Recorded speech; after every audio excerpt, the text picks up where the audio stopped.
아멘. 부천시에는 모든 교인은, 모든 지도자는, 나는, 우리는, 부천교회는, 할렐루야. 말대로 그대로 될 것 같아요. 아무튼 옆에 분, 앞에 분, 뒤에 분하고 인사합시다. 잘 오셨습니다. 그리고 네, 잘 오셨어요. 잘 오셨어요. 어린이 주일이다 말입니다. 이게 5월달은 그래서 우리가 가정의 달이다 그러지 않습니까? 이번 주가 어린이 주일, 다음 주가 이제 어버이 주일, 그 다음 주가 스승의 주일, 뭐 이렇게 우리들이 가정의 달은 가정에 대한 얘기들을 우리가 순수하게 이렇게 받아들이고 그러는데 꼭 요맘때면은 그 참 의도적인지는 모르겠습니다만 4월 달쯤 되면 아주 흉악한 소식들이 뉴스에 많이 나옵니다. 그 뉴스에 나오는 소식을 들어보니까 얼마 전에 여러분도 다 들은 거니까 그냥 뭐 제가 얘기하면 그 사건 그러면서 여러분들이 알 겁니다. 생후 4개월 된 아이를 친모가 때렸어요.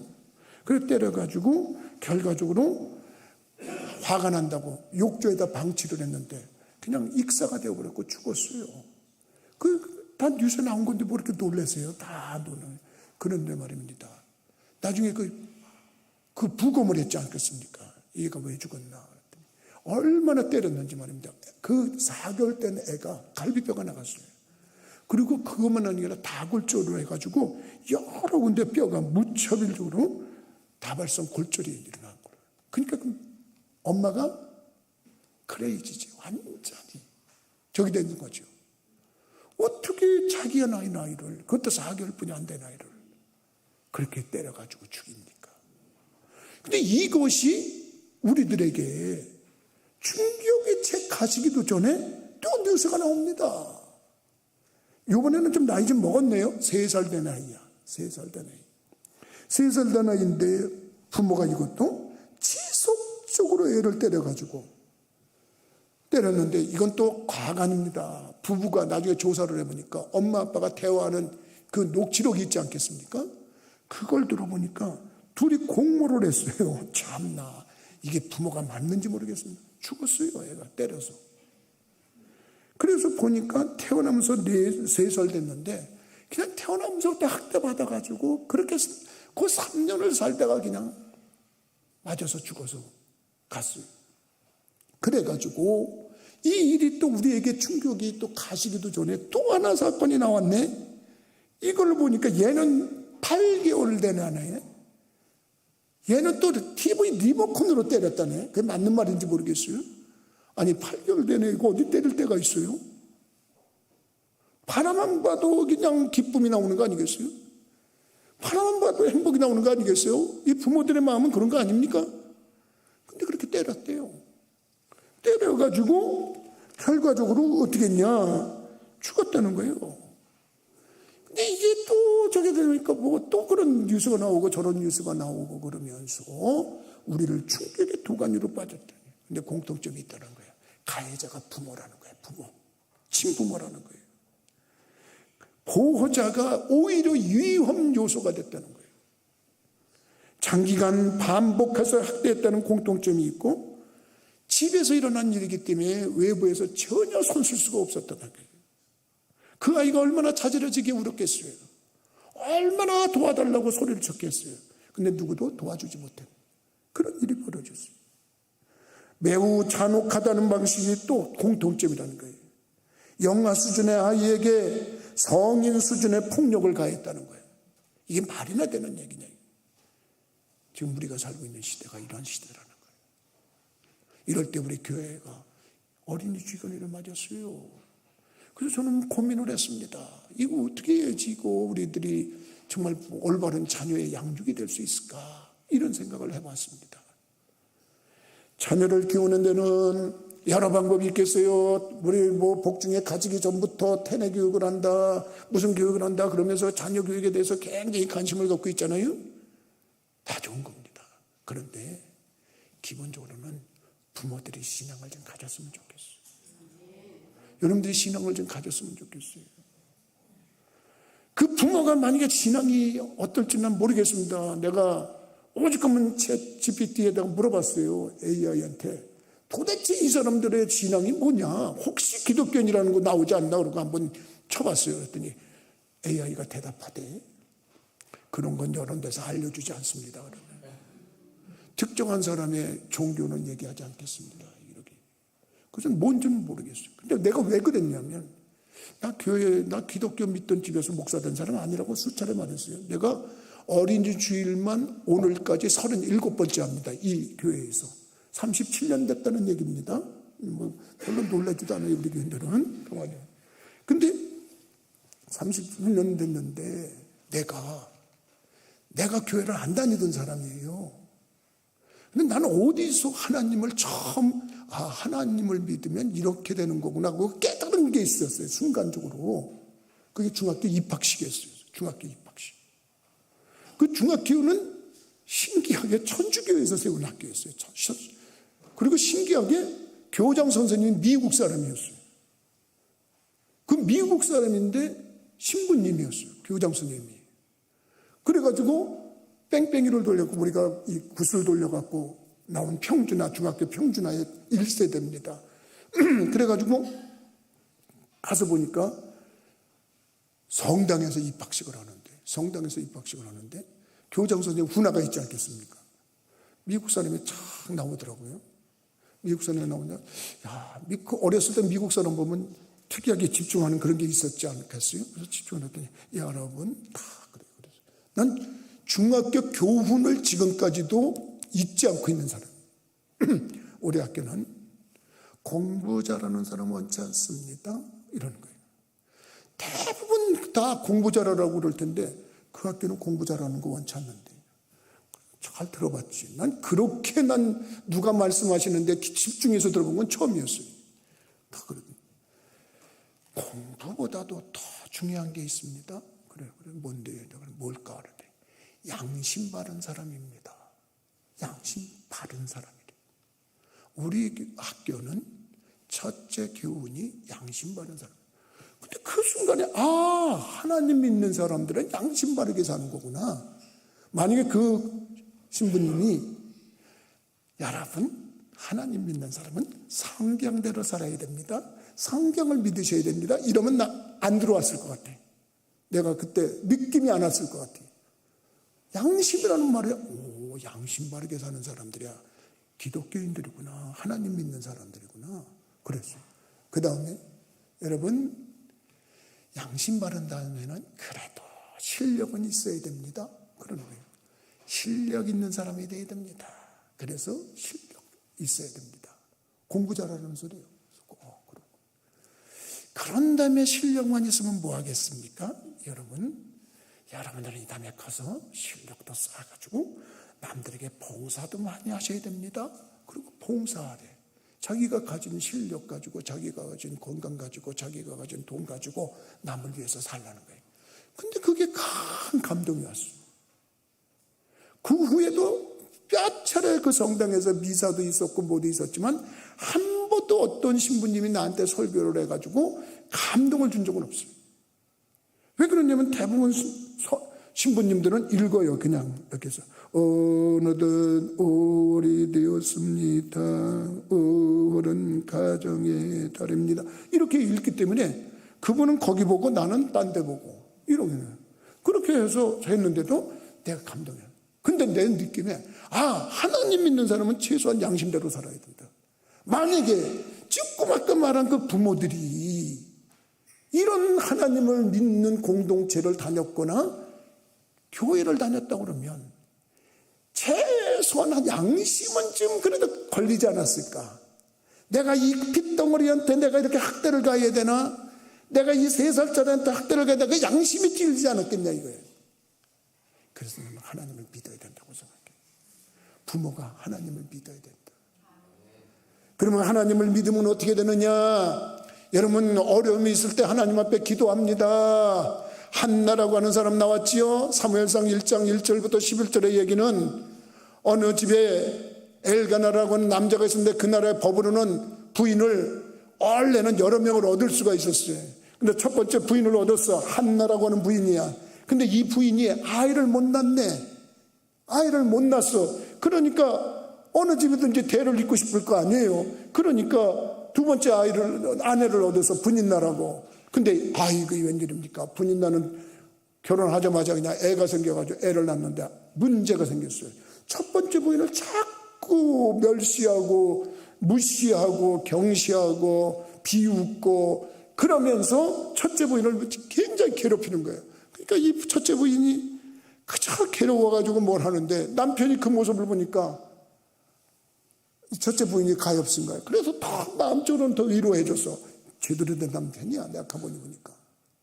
그래서 그 남편이 그 모습을 가졌는데 그래도 이 부인 한나는 너무 마음이 아파가지고 하나님 앞에 가서 기도를 하는 거예요. 왜 하나님을 믿어야 되냐? 어려운 일일 때 기도할 수 있기 때문에 하나님을 믿어야 되는 거예요. 여러분들이 어려운 일 없는 사람이 누가 있어요? 인생 살아가면서 여러분 맨날 늘 행복한 일만 있어요? 늘 기쁜 일만 있어요? 그렇지 않아요. 우리 인생들이라는 건 이 세상에 아담과 하와가 범죄한 이후에는 악이라는 것이 들어왔기 때문에 사탄이 역사하기 때문에 누구든지 고통과 괴로움이 있을 수 있어요. 그래서 한나가 하나님 앞에 가서 기도를 하는 거예요. 근데 얼마나 간절히 기도했든지 뭐라고 기도하는데 제사장, 지금으로 말하면 목회자겠죠? 목회자가 이렇게 와서 보니까 아니 웬 여자가 술 취한 것처럼 왔고 이러고 있네. 그러니까 제사장이 여봐 술 좀 그만 먹어. 술 좀 그만 먹고 그 어떻게 와갖고 이렇게 하나님 전에 와서 그 모양이야. 그러니까 이게 속상한데 더 얹은 결과가 나타나. 제사장님, 제가 술 취한 게 아니고 너무 속이 상해서 지금 마음이 아파서 이렇게 기도하는 겁니다. 그리고 기도를 했어요. 그리고 얘기를 했더니 아이고 내가 미안해. 모르고 그랬어. 그래서 자네에게 아들이 있길 바라네. 그러면서 축복 한마디 해줬어요. 그리고서 했는데 이 여자가 그 다음에 임신이 됐다고 성경에 기록이 되어 있어요. 여러분, 왜 하나님은 이 여자에게 기도할 수 있는 기회를 만들었을까? 기도는 문제 해답의 열쇠예요. 여러분, 고난이 있거나 어려움이 있거나 뭔가 소원이 있거나 그럴 때 우리가 기도할 수 있다는 거, 우리 기독교인들이 가져야 되는 특권 중에 특권이라는 사실 깨닫기 바랍니다. 여러분, 그래서 이 가정에 아들이 떡하니 주어졌는데 이름이 사무엘이요. 여러분, 사무엘이라는 말의 이름은 뜻은 뭐냐면 두 단어가 합쳐진 건데 사마라고 하는 말하고 엘이라는 말하고 합쳐진 거예요. 사마라는 말은 우리가 듣다 이런 뜻이에요. 동사 듣다, 뭔가 소리를 듣는다는 소리예요. 엘이라는 말은 하나님이라는 거예요. 그래서 하나님께서 내 소리를 들어주셨다. 하나님께서 내 기도를 들어주셨다. 그래서 아들을 얻고 나서 너는 하나님이 내 기도를 들어주시니까 넌 사무엘이야. 그리고 이름을 지어줬다는 거예요. 여러분, 근데 이 일이 어떻게 해서 이루어졌냐? 애아기를 주시고 안 주시는 거, 이 성경대로만 본다면, 요 가정에만 비춰본다면, 다 그런 건 아닙니다만 요 가정에만 비춰본다면 하나님의 뜻이었어요. 하나님의 아기를 안 주는 게 뜻이었댔어요. 그게 왜냐하면 5절에 보니까 5절 말씀에 보면 한나에게는 갑절을 주니 이는 그를 사랑함이라. 그러나 여호와께서 그에게 임신하지 못하게 하시니 그랬어요.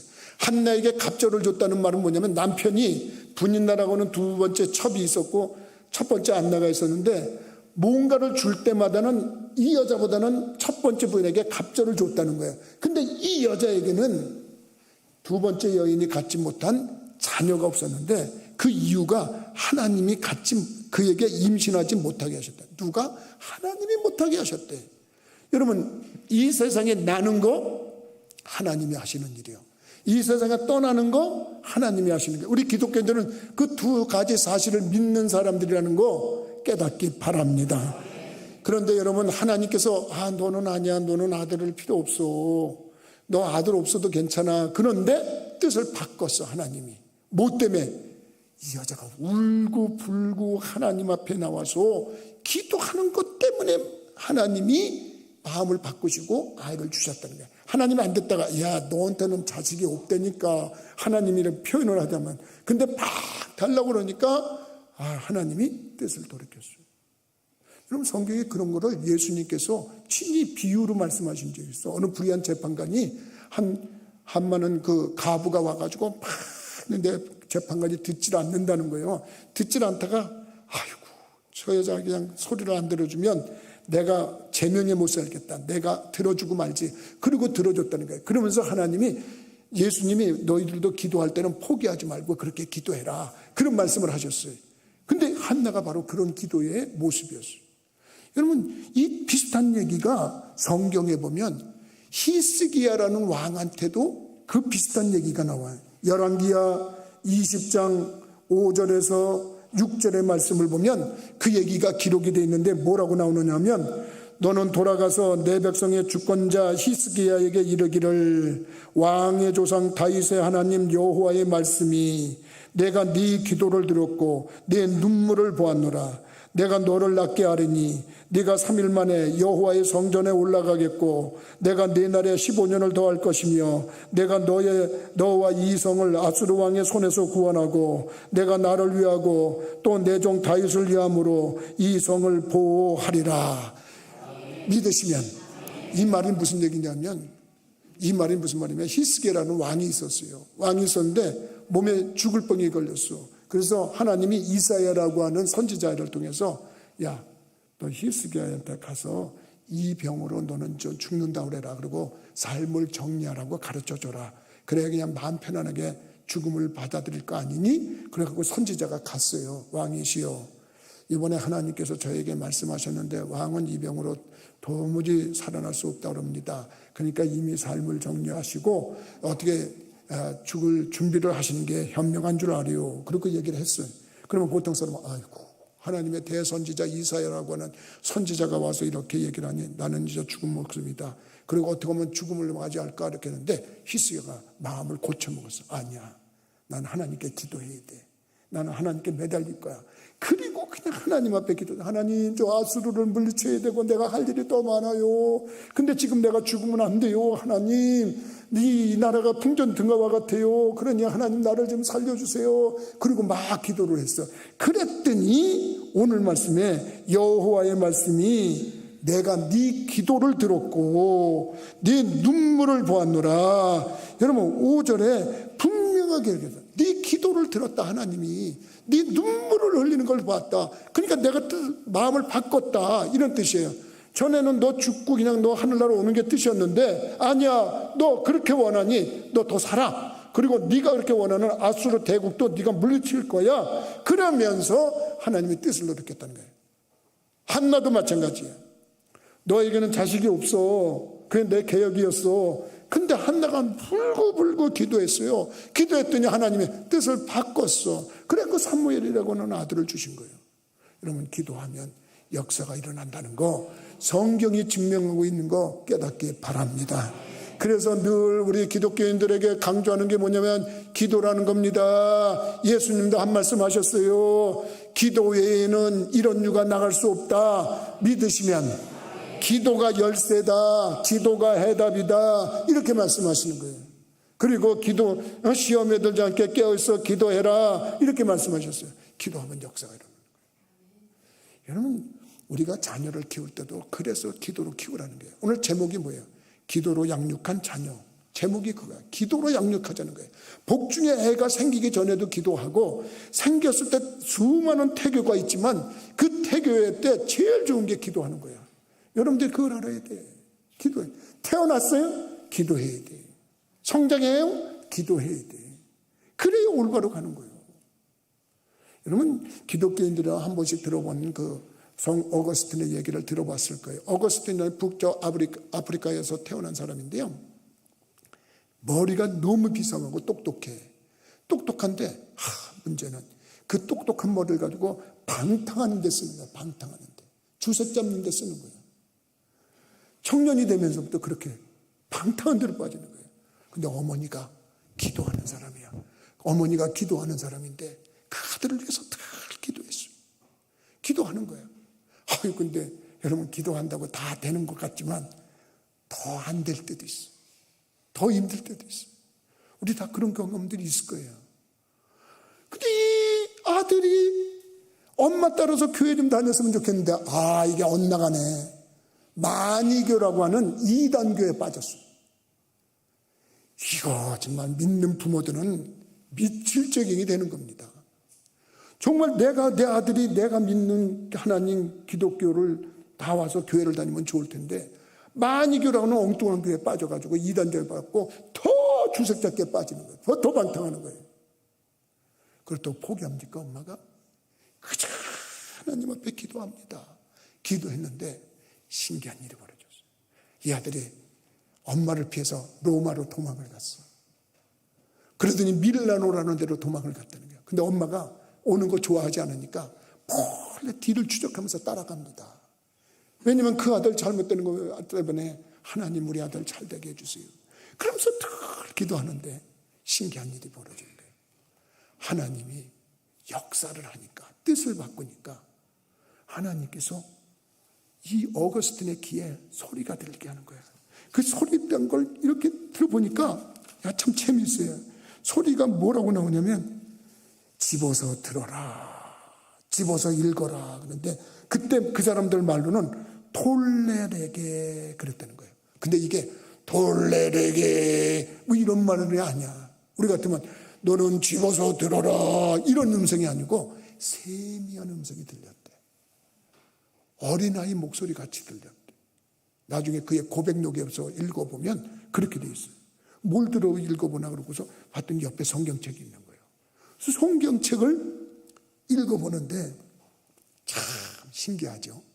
그 많은 성경 구절에 눈에 딱 들어오는데 로마서 13장 13절과 14절 말씀이 딱 들어오는 거예요. 거기는 뭐라고 써있냐면 방탕과 술 취함을 버리고 오직 주 예수 그리스도를 옷 입으라 이렇게 써있는 거예요. 그러니까 술 취함과 방탕을 버리고 예수 그리스도로 옷을 입으라 이렇게 써있는 거예요. 그때 밤이 갑자기 뜨거워지면서 막 눈물이 나고 이상한 거예요. 누가 하는 거냐? 성령님이 하시는 거예요. 성령님. 여러분, 성령님이 하실 때 우리들이 뭐 설교를 듣는다고 1년 360일 설교를 듣는다고 다 은혜가 오는 게 아니에요. 나도 중학교 3학년 동안 수차례 미사를 드렸지만 딱 한 번 입학식 날 그 말씀이 나한테 은혜를 받았고 지금도 하나도 기억나는 게 없어요. 중요한 게 뭐냐면 그때 역사하는 거예요. 근데 그때 이 어거스틴이 내 마음에 있던 모든 어둠이 쭉 빠져나가고 환한 빛이 몰려오는 것 같았더라. 그리고 세상이 주지 않는 그 어떤 평안함이 몰려왔다. 그리고 사람이 180도로 바뀌어져. 그리고서 이제는 예수 믿는 사람으로 바뀌어가지고 그가 유명한 신학자가 돼. 그 배우에 누가 있었냐? 어머니 모니카라고 하는 사람이 있었던 거예요. 기도하니까 바뀌는 거예요. 여러분, 그거야 뭐 나이가 좀 젊었을 때는 가능하겠지 그런 건데 그렇게 생각하는 분이 있을 수 있어요. 아닙니다. 우리가 자녀를 한번 낳았거나 자녀를 갖고 양육하겠다고 생각하면 자녀가 있는 동안은, 내가 숨 쉬는 동안은 그 자녀를 위해서 끊임없이 기도를 해주는 것이 부모의 도리예요. 여러분, 부모가 자녀에게 영향을 미치고 도움을 줄 수 있는 게 언제까지겠어요? 나는 어려서부터, 죄송해요 제 얘기를 해서, 우리 애들 뭔가 학교 다닐 때부터 참 해서 맞는 소리인지 안 맞는 소리인지 모르지만 내 입에서 늘 그랬어요. 얘들아, 네 인생은 네가 사는 거야. 네 인생은 네가 사는 거야. 네가 책임지는 거야. 네가 알아서 해. 나이 18살 되기 전에 너는 자립을 해야 돼. 네가 알아서 살아. 앞으로 부모의 도움을 받을 생각 절대 하지 마라. 그러고 해놨어요. 어떻게 보면 몰인정한 아빠 같아. 몰인정한 아빠 같아. 근데 내가 그렇게 던져놓고 그냥 놔뒀을까요? 아닙니다. 지금도 기도합니다. 그 자녀들이 결혼을 했고 자녀를 낳았는데도 끊임없이 기도해요. 기도하면 하나님이 역사하시는 증거가 있는 걸 믿으시기 바랍니다. 자녀는 기도로 양육하는 게 맞는 겁니다. 기도로 할 때 정말 최소한의 양심이라도 역사하고 나중에 역사가 일어나요. 한국신학대학에 그 사회복지학 교수로 정태기 교수님이라는 분이 있었어요. 전에. 이분 아주 유명한 분입니다. 이분이 사회복지학에서는 최고의 권위자인데 이분이 그때 어디 강연에서 세미나 하는 걸 제가 들었어요. 재미있는 소리를 들었는데 자녀들의 역량은 부모들이 지금 사는 게 그 자녀들의 자녀들의 대대손손이 그 역량이 간다는 것을 설명하는 거예요. 그런데 나중에 그분이 그런 말을 한번 했어요. 자녀들 양육에는 공명이론이 통한다. 공명이론이라는 게 뭐냐 하는 것은 뭐냐면 지금 내가 하는 행동이 그 자녀들의 원근 어디에서라도 영향을 미친다는 거예요. 그러면서 한 가지 얘기를 하는데 당신이 미국에 유학 갔을 때 밤 12시에 TV에서 그 공명이론을 설명하면서 증거하는 대담이 일어났대요. 근데 거기 노 부부가 나와서 하는데 노 부부랑 또 한 노인이 있는데 그 정작 뭐냐면 이 노 부부의 아들 그 노인이 아들이래. 근데 이 부모가 젊은 이들이 결혼할 때 25세인가 결혼을 해가지고 아이를 낳았다는 거예요. 근데 이 아이가 낳을 때부터 계속 부부가 싸워가지고 애가 정신이 돌아버렸다는 거예요. 45살 될 때까지 아들이 45살 될 때까지 그렇게 싸우더라는 거예요. 그래서 부모가 그냥 싸우고 그러니까 아들이 에이 다 죽이고 그냥 끝낸다고 그러면서 칼을 들고 들어와다가 어떻게든 이제 칼을 떨어뜨리고 정신이 돌아가지고 집을 뛰쳐나갔다는 거예요. 칼을 던져놓고. 그걸 잊어버렸다는 거예요. 근데 이 부부들은 그래도 계속 싸우는데 이 정신 나간 아들은 세상에 나가서 방황하고 노숙자처럼 살다가 다행히 이 노 부부가 크리스찬의 전도를 받아서 교회를 나갔다는 거예요. 교회를 나가가지고 성령을 받고 은혜를 받았어. 은혜를 받아가지고 둘이 회개를 한 거야. 아, 우리가 너무 잘못 살았구나. 너무 잘못 살았다고 해서 회개를 하고 180도로 가는데 양가 부부, 그 신랑 측 신랑 결혼하기 전에 엄청난 부자였대요. 부자들이 이렇게 싸우는 모양이더라고, 내 보니까. 근데 그렇게 싸웠는데 정작 그 아들한테 유산을 줘야 되는데 아들이 어디 있는지를 모르는 거예요.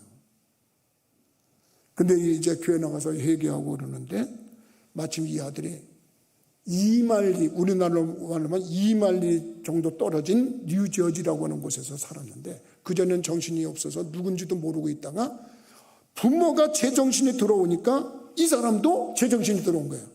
그래가지고 내가 왜 여기서 이렇게 살지? 그러면서 요양원에 들어가서 살아야 되는데 자기는 자기 힘으로 돈 벌어서 산다고 버거킹에서 일을 하면서 자기가 혼자 스스로 일하는 거예요. 그 부모가 똑바른 정신이 들어오니까 그 아들이 똑바른 정신으로 들어온 거예요. 그래가지고 나중에 자기 부모를 찾아야 되겠다고 하는데 지문대조를 해가지고 이 노부부를 찾아갖고 나왔는데 정태기 교수님의 말에 의하면 지금 부부의 부모지 부모보다 집 나가서 노숙 생활했던 그 아들이 더 늙어 보이더라는 거예요. 얼마나 고생을 했는지. 그러면서 회복되니까 회복이 되더라. 이런. 내가 왜 여러분들한테 이런 얘기를 하겠어요? 여러분 어린이주가 아니라지만 우리들이 자녀에 대해서는 가질 때부터 기도해야 되고 출산할 때도 기도해야 되고 성장할 때도 기도해야 되고 우리가 세상 떠날 때까지 그 자녀들을 위해서 기도로 양육하고 후원해야 된다고 하는 이 사실 난 여러분들이 깨닫기 바랍니다. 결과적으로 사무엘은 기도로 했고 기도로 양육해서 그 당시에 사사시대에 제일 존경받는 사사로 족적을 남겼어요. 사사란 말은 왕이 없던 시절에 왕 역할을 했다는 얘기예요. 그 나라의 최고의 지도자 역할을 했다는 얘기예요. 뭐 때문에? 어머니 기도 때문이었다는 거예요. 나는 오늘 어린이 주일을 위해서 여러분들이 기도하는 부분들에 대해서 기도로 말미암아 승리하는 부분들이 되기를 주님의 이름으로 부탁을 드립니다. 기도하시겠어요? 거룩하신 아버지여, 전능하신 하나님이여, 우리가 자녀를 양육하는 데 있어 기도로 양육하는 부모가 될 수 있게 하시고 이미 출가한 자녀들이라 할지라도 우리들의 기도로 후원하게 하시고 기도 속에서 성장한 자녀들이 자신을 책임지고 가정을 책임지고 교회를 책임지고 나라를 책임지고 더 나아가 세계를 책임질 수 있는 귀한 인물들로 성장하게 하여 주옵소서. 기도의 힘이 어버이의 기도의 후원이 얼마나 위대한지를 우리 부천교회에서 나온 자녀들에게서 증거되도록 우리 하나님이 역사하여 주옵소서. 예수 그리스도 이름으로 기도하옵나이다. 아멘. 찬송가 500